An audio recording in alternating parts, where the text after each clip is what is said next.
हिमाचल प्रदेश में इस बार भी बरसात के इस मौसम में बहुत बड़ी जानमाल की क्षति हुई है। हालांकि अब की बार हम इस बात को अनुभव कर रहे हैं कि बरसात बहुत ज़्यादा तेज पूरे प्रदेश में नहीं हुई, लंबी भी नहीं, लेकिन उसके बावजूद शुरुआती दौर में ही जो बारिश थोड़ी हुई उससे ही बहुत बड़ा जान माल का नुकसान हुआ है। और हमारे लिए सचमुच में ये बहुत बड़ा पीड़ा का विषय है कि अभी हम पिछली साल की त्रासदी के उस दौर से, उस पीड़ा से बाहर नहीं निकल पाए थे। एक और त्रासदी हमारे सामने हमको झकझोर करके रख दी है। मैं अभी देख रहा था कि हिमाचल प्रदेश में लगभग 56 लोग जो मिसिंग थे, और 56 लोगों में से मैं पिछले कल जहां गया था समेज के गांव में, 36 लोग तो उसी एक गांव के थे। और बागी पुल जो दूसरा आनी विधानसभा क्षेत्र के अंतर्गत पड़ता है गांव, 9 लोग वहां के। और द्रंग विधानसभा क्षेत्र के हमारे एक इलाके में जहां पर एक गांव में जहां पर बरसात के कारण नुकसान हुआ, वहां 10 लोग मिसिंग है, जिसमें से 8 लोगों के शव बरामद हो गए।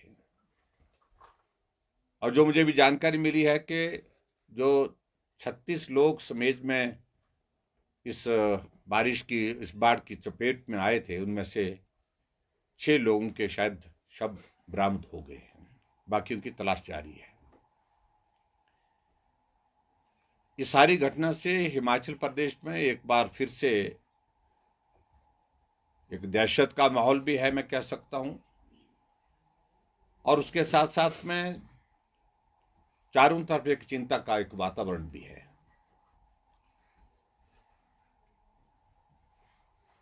केंद्र सरकार लगातार इस पीड़ा के दौर में हिमाचल प्रदेश को जो यथासंभव मदद देने की बात थी, राहत कार्य में सहयोग देने की बात थी, उसमें पूरी तरह से सहयोग कर रहा है। मुझे दिल्ली जाना हुआ इस बीच में, जहां गृह मंत्री जी से मिलना हुआ, जहां स्वास्थ्य मंत्री और हमारी पार्टी के अध्यक्ष जगत प्रकाश नड्डा जी से मिलना हुआ, और विशेष तौर से बाद में मेरा प्रधानमंत्री जी से भी मिलना हुआ। प्रधानमंत्री जी ने बड़ा साफ शब्दों में कहा है कि हिमाचल प्रदेश को जो भी मदद की जरूरत इस वक्त है, उस मदद को हम निश्चित रूप से करेंगे। सरकार की ओर से, प्रदेश सरकार की ओर से जो भी आग्रह इस वक्त संकट की घड़ी में मदद के लिए आ रहा है, उसको हम गंभीरता से ले रहे हैं। और हमारा प्रयास है कि उसमें ज़्यादा से ज़्यादा मदद करके हिमाचल प्रदेश में लोगों की ज़िंदगी को बचाया जा सके और राहत कार्य को सुचारू रूप से पूर्ण किया जा सके। लेकिन उसके बावजूद भी मैं इस बात से सहमत हूं कि नुकसान जो हो रहा है वो बहुत ज़्यादा है। और एहतियात के तौर पर हमने पिछली बार भी इस बात का जिक्र किया था कि जो नुकसान हुआ है उससे हमको सीखना चाहिए। पिछले वर्ष लगभग 400 लोगों की जिंदगी गई है, हजारों की संख्या में लोग बेघर हुए हैं। और मुझे सारी बात को लेकर के सिर्फ इतना कहना है कि इस वक्त राजनीति करने की बात नहीं है, राजनीतिक बात हम करना भी नहीं चाहते हैं। हम सब लोग राहत कार्य में अपना सहयोग जितना भी जिस रूप में हो सकता है वो देने की कोशिश करें। मैंने देखा बहुत सारी संस्थाएं इन परिवारों को मदद करने के लिए आगे आई है, और भारतीय जनता पार्टी के, हमारे पार्टी के विधायक, पार्टी के हमारे स्थानीय नेता राहत कार्य के लिए इस अभियान में जुटे हुए हैं। जहां जहां जिस रूप में मदद दी जा सकती है उस मदद को देने की कोशिश हो रही है। और मैं उम्मीद करता हूं कि सरकार गंभीरता से सारे इस त्रासदी को दौर को लेकर के आने वाले समय में कुछ ठोस जो है वो निर्णय करके कि ये नुकसान हर बार अगर हिमाचल प्रदेश इसी प्रकार से झेलता रहेगा तो हिमाचल बहुत बड़े संकट में आने वाले समय में होने वाला है, क्योंकि हजारों की संख्या में लोग बेघर होंगे और हजारों की संख्या में ही लोगों की जिंदगियां खतरे में होंगी। इसलिए गंभीरता से प्रयत्न करने की आवश्यकता है। प्रदेश सरकार की ओर से बातें तो बहुत हो रही है, लेकिन हम इस बात को देख रहे हैं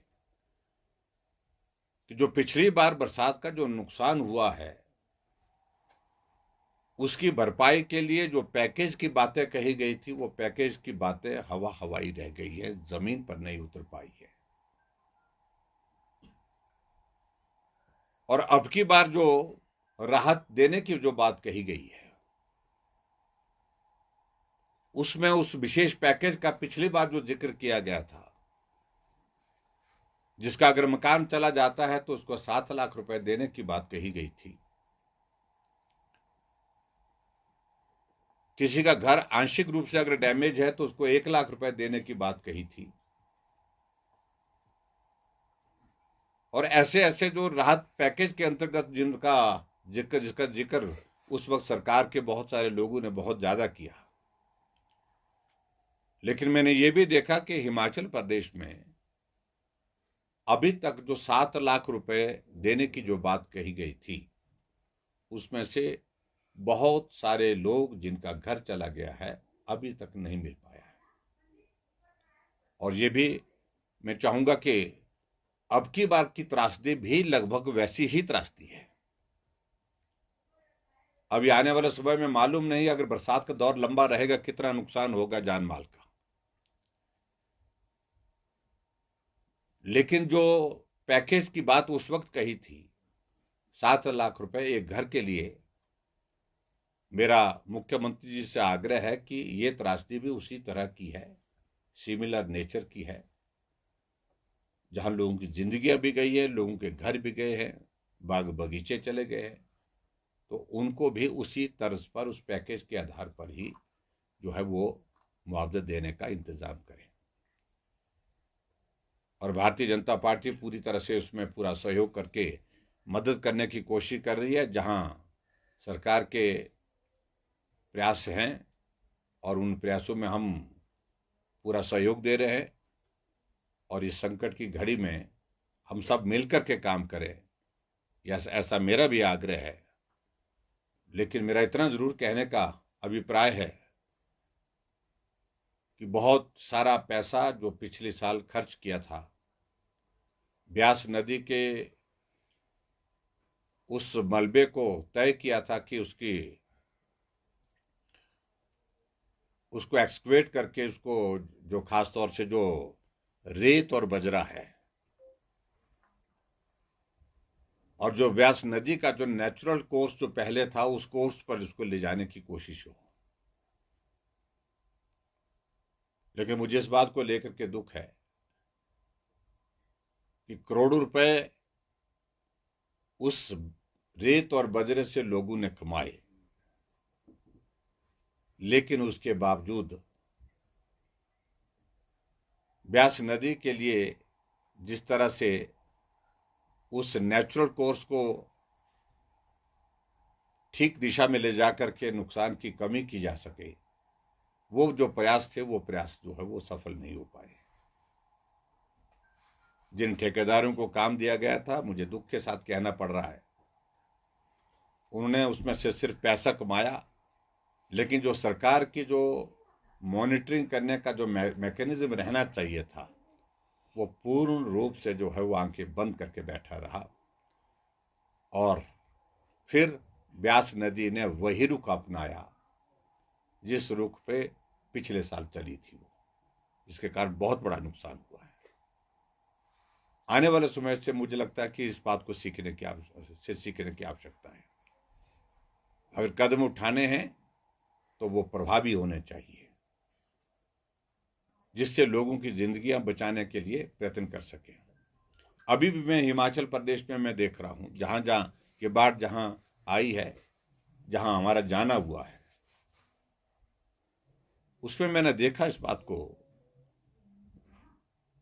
कि बहुत सारे गांव अब नदी की चपेट में आ चुके हैं। उनको बचाना बहुत कठिन काम है। कुल्लू जिला के अंतर्गत जब हम मणिकर्ण वैली में गए थे, तो वहां पर उस घाटी में जब हमने देखा कि एक गांव जो है बिल्कुल चारों तरफ से कट गया है, उसमें 10-12 घर बीच में है, वो आने जाने का रास्ता नहीं रह गया है, लेकिन वहां के लोगों को समय पर वो निकल गए, इसलिए जान बच गई। मलाना प्रोजेक्ट का प्रोजेक्ट डैमेज हुआ है, उसके कारण नीचे तबाही हो गई है। और इसी तरह से हम देख रहे हैं कि शिमला जिला के अंतर्गत, मंडी जिला के अंतर्गत, कुल्लू जिला के अंतर्गत अभी शुरुआती दौर पर बहुत बड़ा इम्पैक्ट जो है वो इनिशियल इस बरसात का जो रहा है। अगर ये बरसात लंबी हुई और ज़्यादा हुई तो प्रदेश में मैं समझता हूं कि बहुत बड़ा नुकसान होने की संभावना लग रही है। इसलिए सरकार को अपनी तैयारियां युद्ध स्तर पर जो है हालात से निपटने के लिए करनी चाहिए। बस मुझे सिर्फ इतना ही कहना है। सर, विक्रमादित्य सिंह ने अभी थोड़ी देर पहले प्रेस कॉन्फ्रेंस की। उन्होंने कहा कि फौरी राहत इमीडिएट केंद्र सरकार से अभी नहीं आई है। हाल फिलहाल की जो घटनाएं हुई है इसका जिक्र आपने भी किया, तो ये उन्होंने कहा है कि कहा तो जा रहा है लेकिन मदद उस तरीके से केंद्र से नहीं आ रही क्योंकि हिमाचल के सीमित संसाधन हैं। ये देखिए, इस बात को लेकर के इससे कोई समाधान नहीं है। मैं बार बार इस बात को कह रहा हूँ, फिर वो उसी बात को कहना शुरू कर रहे हैं, उसी गीत को गाना शुरू कर रहे हैं कांग्रेस के कुछ नेता। अगर मैं उन सारी बातों का जिक्र करूं तो आप हैरान होंगे। पैकेज की घोषणा की, स्टेट का पिछली बार का पैसा कितना उसमें गया है, कितना कंट्रीब्यूशन उसमें प्रदेश सरकार का है। जो भी पैसा उसमें दिया गया है वो सारा का सारा पैसा वो है जो सेंट्रल गवर्नमेंट ने दिया है। और इसके अलावा आपने 7 लाख रुपए एक मकान की क्षति पर देने की बात कही थी, लेकिन हजारों लोगों के जिनके मकान चले गए उनको वो मिला नहीं है, और जिनको मिला भी है उनको एक किस्त के रूप में कुछ लोगों को मिला है, लेकिन उसके बावजूद सभी लोगों को नहीं मिला है।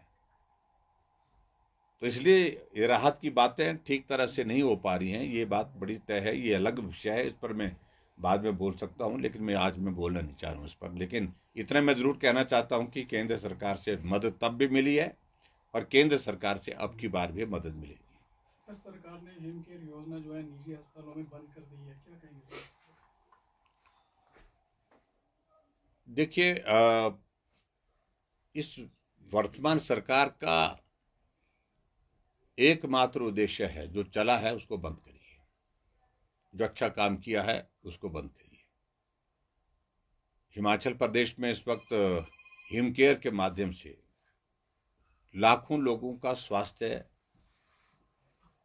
का इलाज हुआ है, लेकिन उसके बावजूद वर्तमान सरकार जो हालात पैदा कर रहे हैं इस योजना को बंद करके प्राइवेट सेक्टर में, मैं समझता हूं उसका मैकेनिज्म डेवलप करना चाहिए मॉनिटरिंग करने का। इसको बेहतर करिए। आप उसमें बैठ करके कोई रास्ता निकाल सकते हैं जिसमें अगर आपको लगता कि गड़बड़ी कुछ लोग कर रहे हैं उनके खिलाफ कार्रवाई करिए, किसने रोका है। लेकिन इसके बहाने सब कुछ बंद करना, स्टाफ सिलेक्शन कमीशन बंद रहा 1 साल से ज्यादा समय तक, 1.5 साल बंद रहा। समाधान था क्या वो? हजारों बेरोजगारों को नौकरी की जो उम्मीद थी उस पर पानी फेर दिया आपने, क्योंकि इंटरव्यू नहीं हो पाए, सिलेक्शन का प्रोसेस ही बंद कर दिया गया, रोजगार का प्रोसेस ही बंद कर दिया गया। और इस तरह से जो हिमकेयर एक ऐसी योजना जिसका बहुत व्यापक प्रभाव है, जिसका व्यापक दायरा है, और उसको इस प्रकार से बंद करना प्राइवेट सेक्टर में, मैं समझता हूं इससे बेहतर ये होता कि कि आप कोई मैकेनिज्म डेवलप करते, अगर वहां गलत हो रहा है उसको ठीक करने का।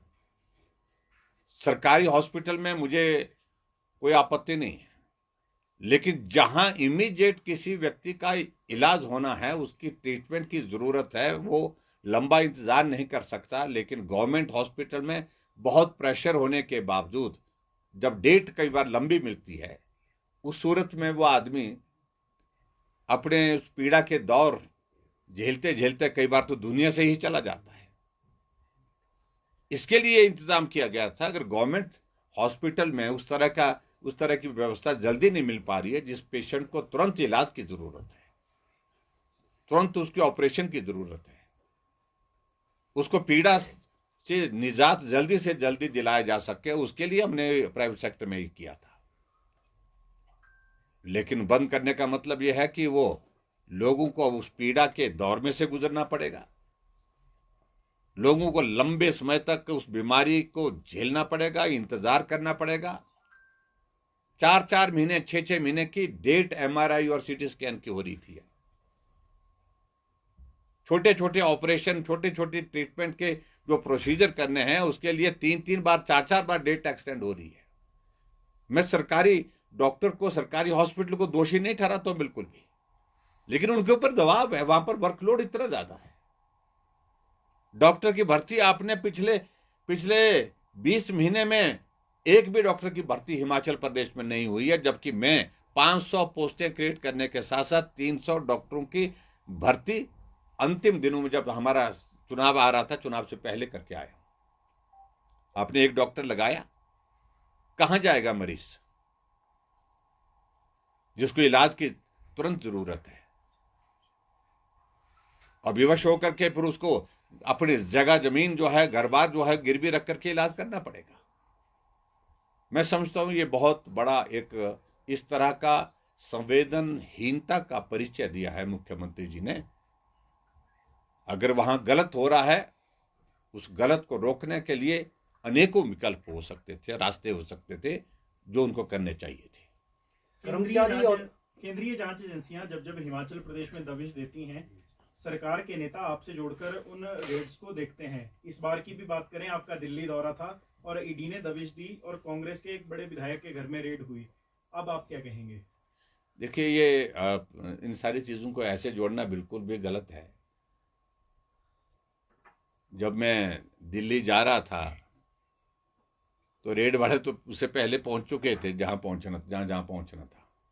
लेकिन मैं ये भी कहना चाहता हूं, आपकी इस रेड को इस तरह से लेने की आवश्यकता नहीं है। ये पूरे देश भर में आयुष्मान भारत में जो धांधलियां हुई हैं, गलत काम हुए हैं, उन सारी चीजों को रोकने की दृष्टि से, उस पर कार्रवाई करने की दृष्टि से ये कदम उठाए गए हैं। मंडी में भी रेड हुई, कुल्लू में भी रेड हुई, ऊना में भी रेड हुई, कांगड़ा में भी रेड हुई। हिमाचल प्रदेश में एक जगह नहीं, अनेक जगह पे रेड हुई।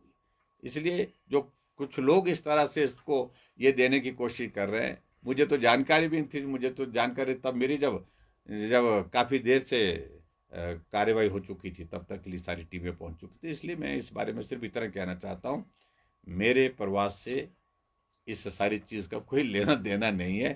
और मेरी बात पहली बात में जो मैं कहना चाहता हूं, मैंने हिमाचल प्रदेश में 5 साल रह करके जो है वह मुख्यमंत्री रह करके काम किया है। यह मेरे पहले दिन की एक ऑनेस्ट कमिटमेंट थी कि प्रतिशोध की भावना के साथ, बदले की भावना के साथ कभी भी कोई कार्रवाई नहीं करूंगा। 5 साल बीतने तक कोई भी कार्रवाई हिमाचल प्रदेश में नहीं हुई। अब सुक्खू जी का दौर आए, अब मुझे सिर्फ इतना ही कहना कि ये दौर फिर से शुरू हो गए जो पहले चलते थे, प्रतिशोध की भावना से काम करने के। सर, आपदा प्रभावित क्षेत्र में गए, आप लोगों से मिले हैं, वहाँ पर हालात अभी भी ठीक नहीं है, बिल्कुल ही ठीक नहीं है। जो सर एनुअल, जो पिछली बार विशेष राहत पैकेज था, क्या इस बार इसी तरीके से हेल्प होनी चाहिए? क्योंकि 1,10,000 के आसपास है, 7 लाख मिलते हैं पहले, तो क्या जो हालात बने हैं, शमशान घाट बन गया टोटली समझ तो।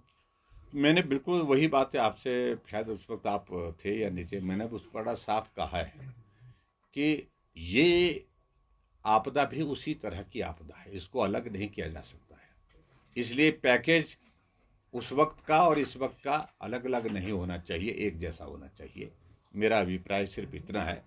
लेकिन मैंने देखा कि मुख्यमंत्री जी गए तो उनने 50,000 देने की घोषणा की, कुछ बातें कही उनने, लेकिन उस पैकेज का जिक्र नहीं किया कि इतना पैसा दे। पिछली बार जब आपदा के दौरान जहां जहां बे है, मुख्यमंत्री जी ने तो कहा ही कहा, लेकिन जो कांग्रेस के जो छुट भैये नेता थे वो भी कहते थे 7 लाख देंगे, कोई बात नहीं, 7 लाख देंगे, पीठ पर हाथ रख करके। और उसके बाद उन्हीं लोगों को जिनकी पीठ पर हाथ रख करके उनने सांत्वना दी थी, उनको अब की बार हम मिले तो हमने कहा क्या हुआ, बोलते जी आए थे, ऐसा बोल करके गए थे कि 7 लाख देंगे, लेकिन साल बीत गया, लेकिन अभी एक पैसा भी आया नहीं। Thank you please. हो गया? हाँ जी।